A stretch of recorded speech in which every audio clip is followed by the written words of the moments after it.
Hi, it's Dwyer, gamblersadvisory.com, a free site, bettingangle.us, a free site. Remember, the opinion you should follow should be your own. Just consider this video to be a second opinion from a complete stranger online. Now, let me just say, John Ryder is what I call a ringer, right? For some reason, some fighters, whatever they do, don't get full credit from the public, right? The public sees the guy in against world-class competition. They see the guy overachieve. They recognize that the guy's a tough matchup, that he is a southpaw who's aggressive, who comes in low.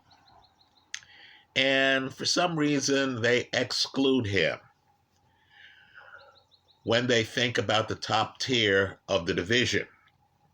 Well, in my favorites folder right now is a very important fight.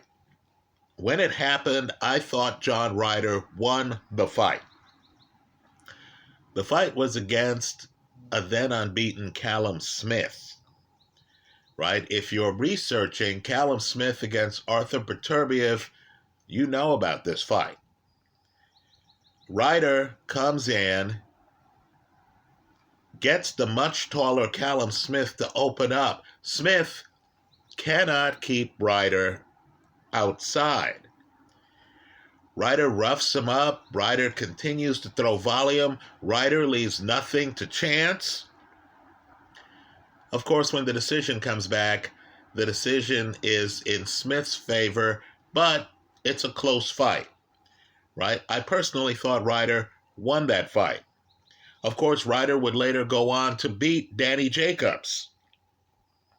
So you're talking about a guy who's already been in the ring with major league talent, right? Callum Smith, at the time he fought Ryder, was an overwhelming favorite. Also understand, too, both guys British. Callum Smith's reputation in his backyard was huge. So Ryder, again, coming up in Callum Smith's backyard, understood that this was supposed to be the cash cow. This was supposed to be the king of the ring. So here is Ryder against Canelo in Mexico, right? You have 50-odd thousand people there for Canelo. By the way, as an aside, why does Canelo make so much money? It's because he's worth every penny, right? Canelo in Mexico pulls in at least 50,000 people, right? Life's unfair. I'm tired of hearing fighters who aren't cash cows complaining about their purses. Look, to get the purse, you need to have the box office drawing power. You need to view these promoters as just intermediaries. Well, anyway, here is Ryder. He's across the Atlantic, far away from home, and he's unfazed,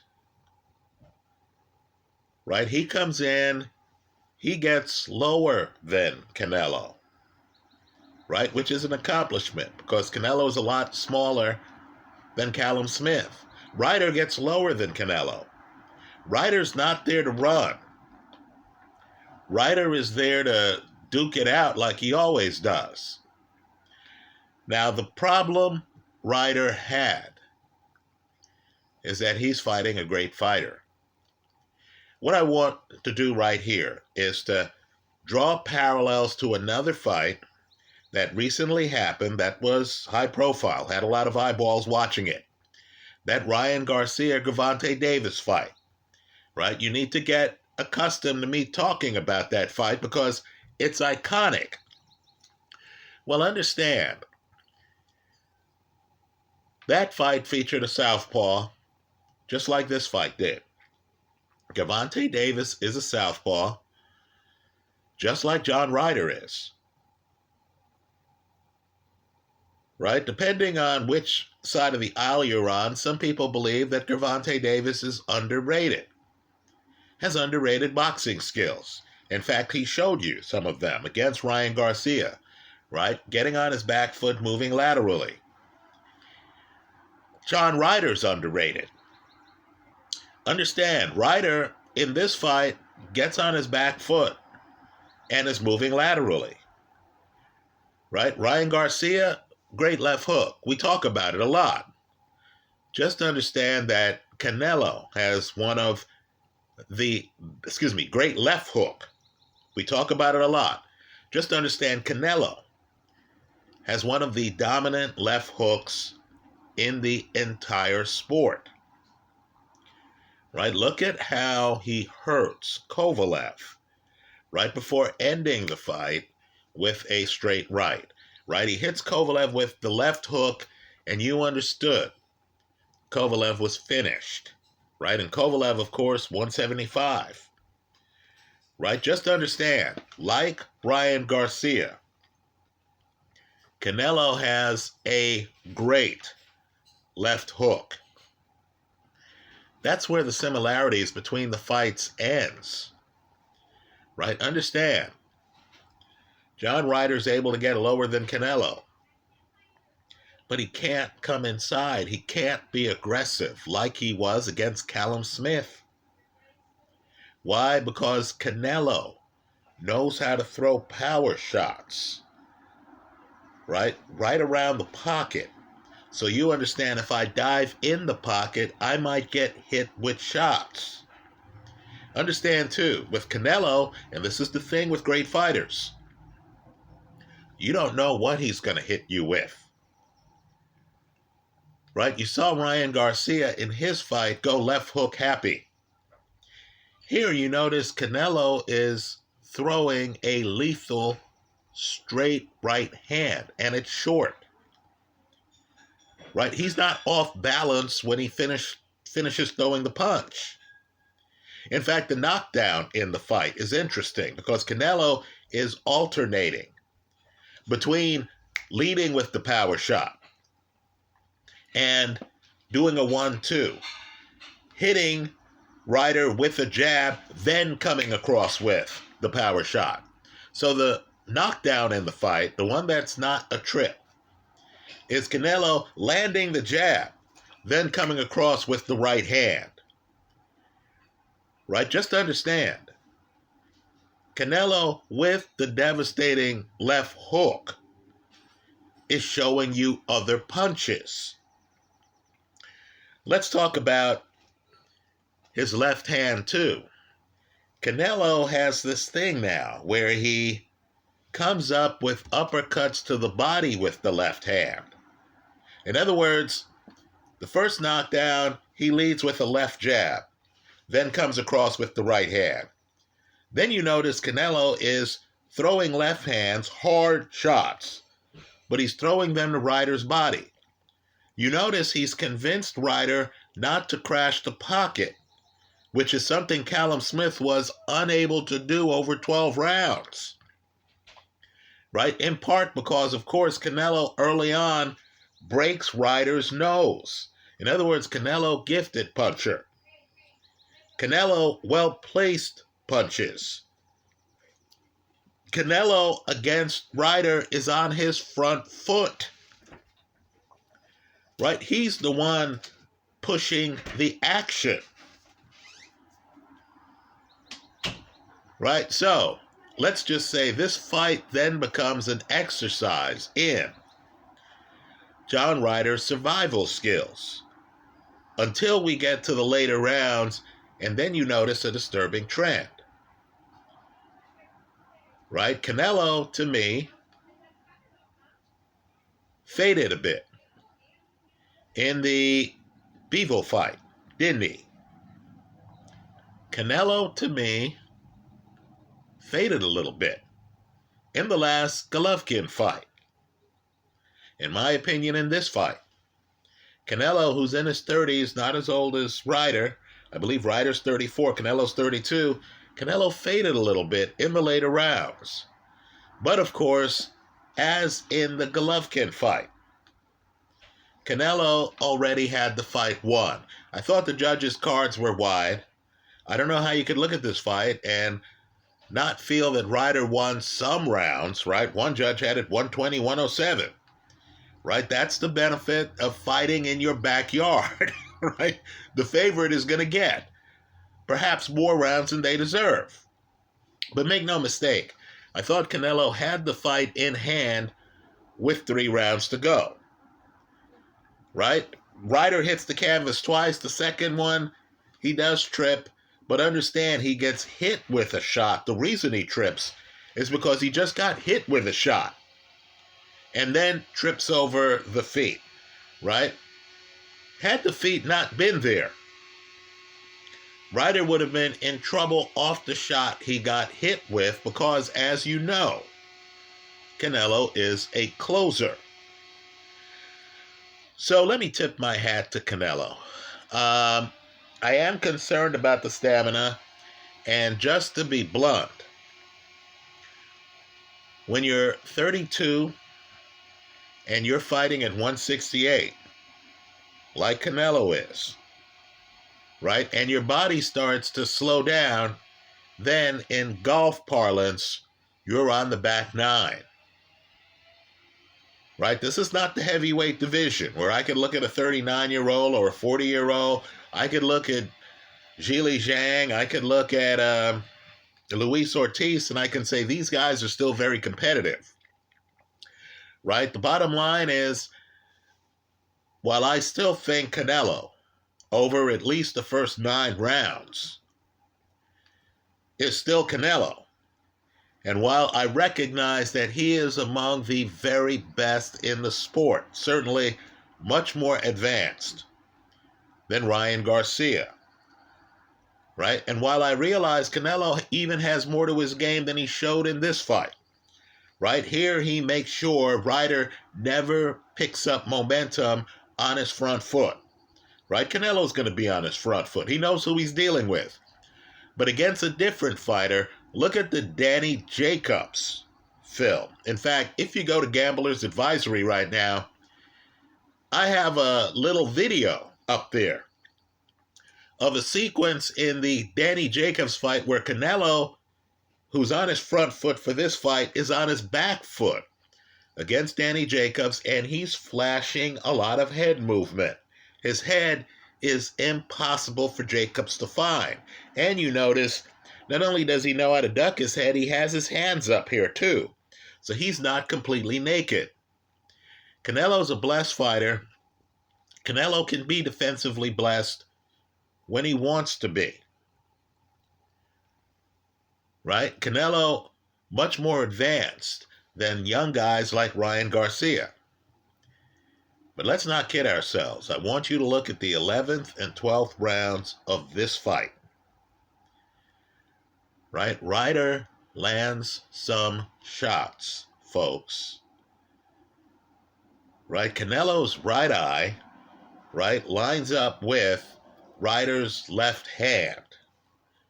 Right? By the end of this fight, when Canelo has dipped a little bit, and understand, Canelo's the younger guy. When Canelo's, you know, I should learn how to say his name by now. When Canelo's stamina dips a little bit, you notice he starts to get hit with big shots. If I'm Canelo, and if I'm serious about wanting to fight, let's say Bivol again. Let's say David Benavidez. I need to do so soon. Right? Both Bivol and Benavidez are blessed with great stamina. Right? Boxing, at the end of the day, is a young man's game. Right? While I disagree with Ryder's comments after this, I will say Canelo's stamina is an issue.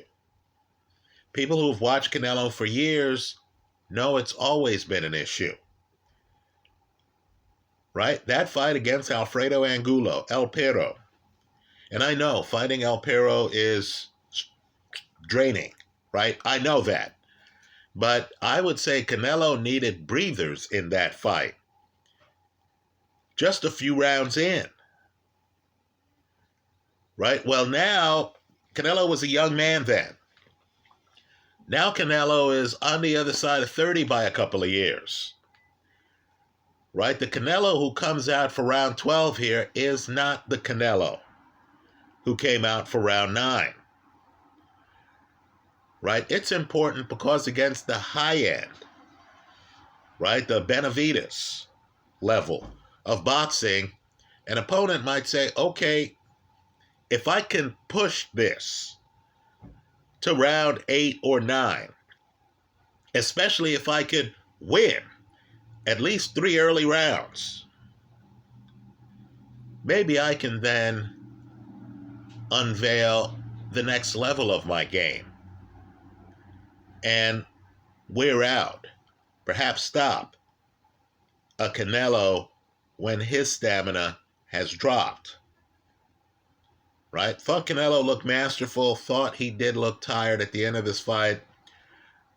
I know Ryder right now is wishing that this was a 15-round old school fight and not a 12-round fight, because this fight could have ended differently. Right? I congratulate Canelo here. Let's see what he does. You know, I believe when you've made the money, when you have established the reputation, I believe it's better to leave one fight too early than to leave one fight too late. Let me say, too, there's always the new in boxing. So, at the end of Joe Calzaghe's career, many people wanted to see him fight Carl Froch. Understand, Carl Froch would go on to have a Hall of Fame career. Right? Carl Froch is in the Hall of Fame as I make this video. Right? A lot of people wanted to see Calzaghe against Carl Froch. Calzaghe, who ended against guys who were older like him. Right? Bernard Hopkins, Roy Jones. Right? Calzaghe walked away from the sport. Only old-timers remember the outcry for him to fight Carl Froch. Right? You know, let me say this too. Calzaghe left unbeaten. Right? That, you know, he'll always have a group who remembers him, who believes that he's too fast for Carl Froch. Well, let me say this with Canelo. Canelo has his own Carl Froch out there, David Benavidez. Right? Understand, Benavidez hits hard and he leaves no doubt. Right? He's a guy who stops people. He's not relying on the crowd. He's not relying on the judges. If things go south against Benavidez, you might end up looking like Joe Louis looked, my father's favorite fighter, against Rocky Marciano. For those who don't know, Lewis at one point gets knocked out the ring in that fight. Right? If I'm Canelo, this is a crossroads. I can leave the sport at 32. I know the people at DAZN making a mint off Canelo don't want to hear this. But if I'm Canelo, I can leave the sport at 32. And I could say, hey, I gave it my best. My last fight was in front of La Gente. You know, my people, it was at home in casa. You know, I did what I could. I fought who I could. I was undisputed at 168. Understand, that's one of the major accomplishments in boxing over the last 20 years, right? The way Canelo did it. 4 champs at 168.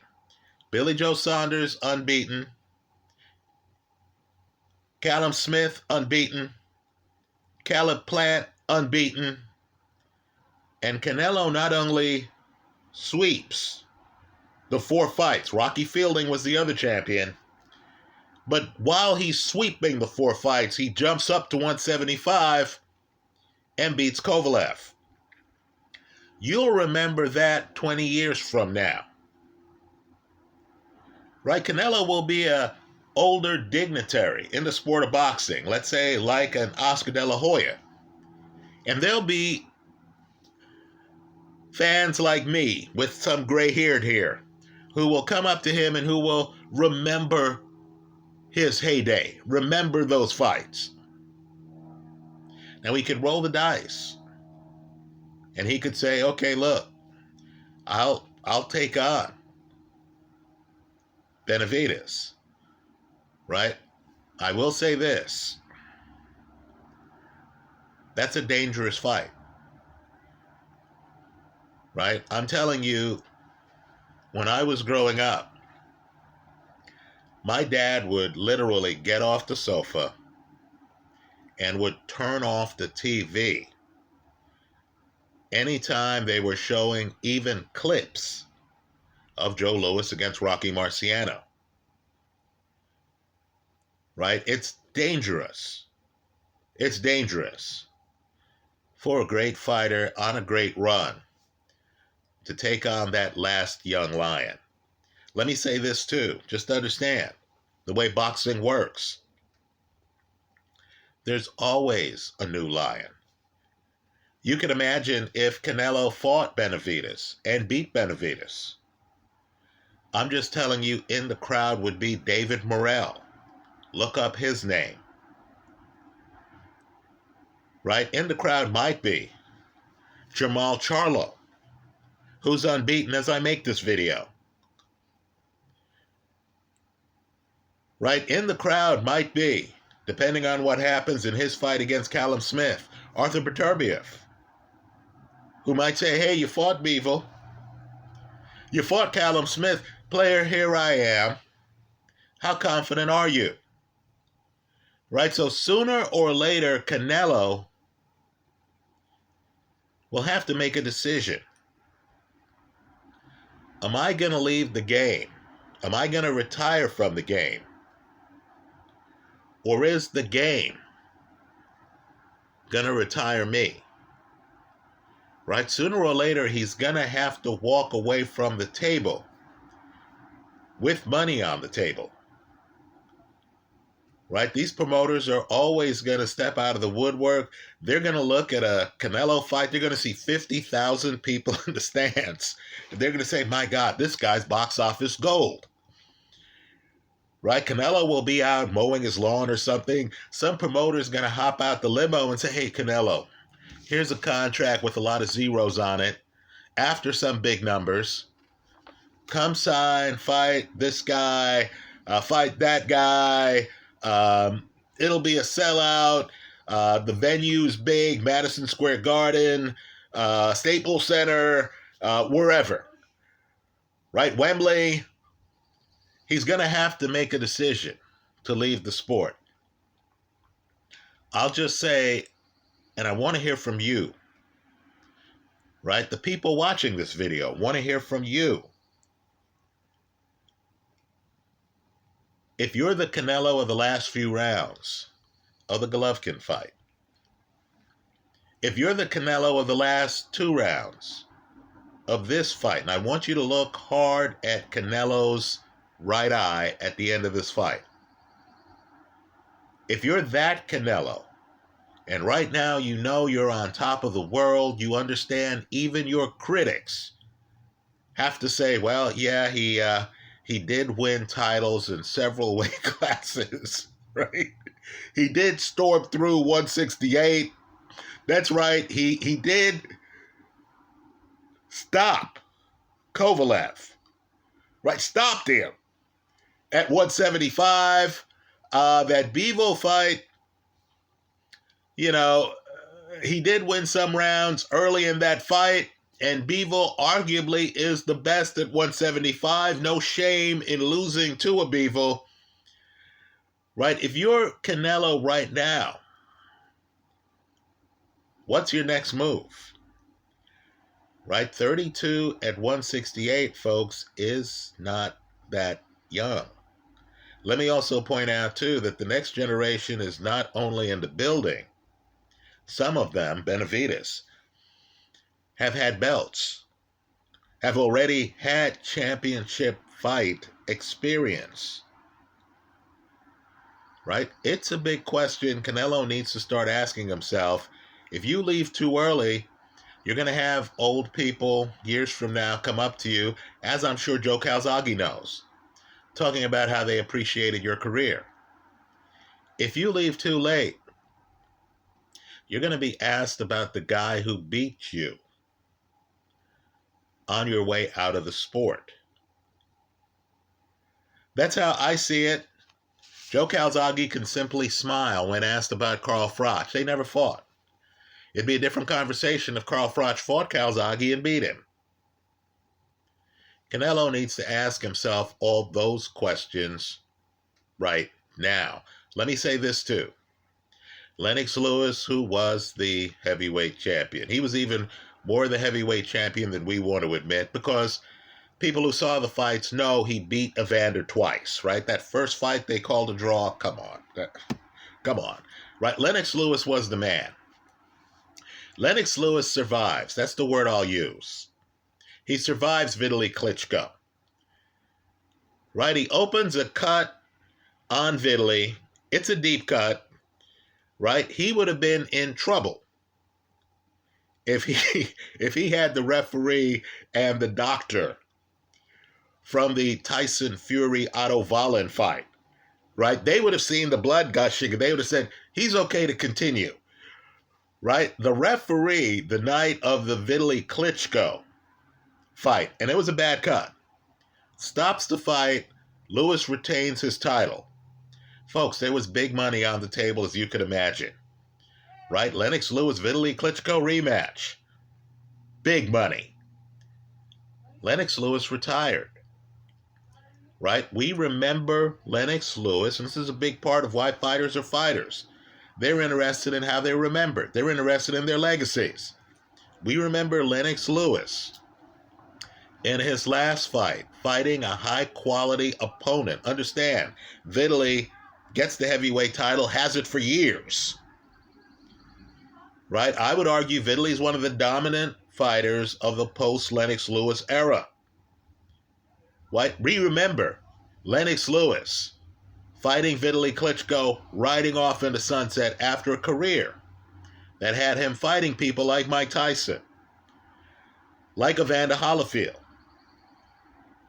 Right? Canelo right now has to know he got cuffed around the last 2 rounds of this fight. If you're Canelo, what's your next move? The money's always going to be there. Right? Guys are calling him out because this is boxing. Right? It's a Machiavellian world. Young guys, young guns want to earn their worth. Right? So guys are calling him out. Canelo understands the brand he's built has him fighting champions. Right? This Ryder fight is a little bit atypical because Canelo really has been spending a lot of time fighting guys who were unbeaten with belts, etc. Right? Well, if you're Canelo, do you continue on given the risk involved?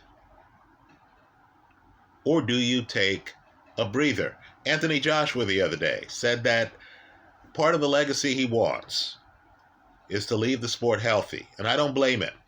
Because let me tell you, the 80s were a glorious era in boxing. There are many people who were part of that glory who struggle in interviews, who, I remember them vividly. I'm interested in what the guy has to say. Then when they give an interview, there's a lot of slurred words. Right? You can barely understand what they're saying. Right? There's a health component here in boxing. If I'm Canelo, again, I look at the last few rounds against Golovkin, right? Canelo wins the fight. I'm not saying he doesn't win the fight. I look at the last couple of rounds here against Ryder, right? Canelo wins the fight. I'm not saying otherwise. But then I have to ask myself, okay,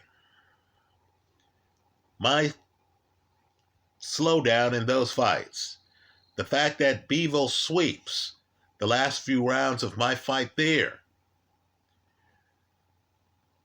Right? Am I at an age where I can correct that? If the answer is yes, he needs to ask himself whether he wants to take the fight against Benavidez. That's how I see it. Let me hear from you. I thought Canelo looked masterful. I thought if you look at the films, right? Ryan Garcia, great left hook, righty, against southpaw slugger Gervonta Davis. And if you compare it here to right-handed, great left hook, Canelo against southpaw slugger John Ryder, you see the mastery of Canelo. Canelo's where Ryan Garcia hopes to be in a few years. Right? Given Canelo's impact, I think there's some questions that he needs to ask himself. He set a very high standard. Does he want to make the sacrifices and take the health risks to keep going? Because to maintain that standard means he's going to have to fight the Benavidez's. He's going to have to fight the Charlos. He's going to have to fight the Morrells. And this is a sport that's a young man's game without mercy, right? This is no country for old men, right? To quote a former Best Picture. Anyway, that's how I see it. I look forward to your comments. Thanks for stopping by.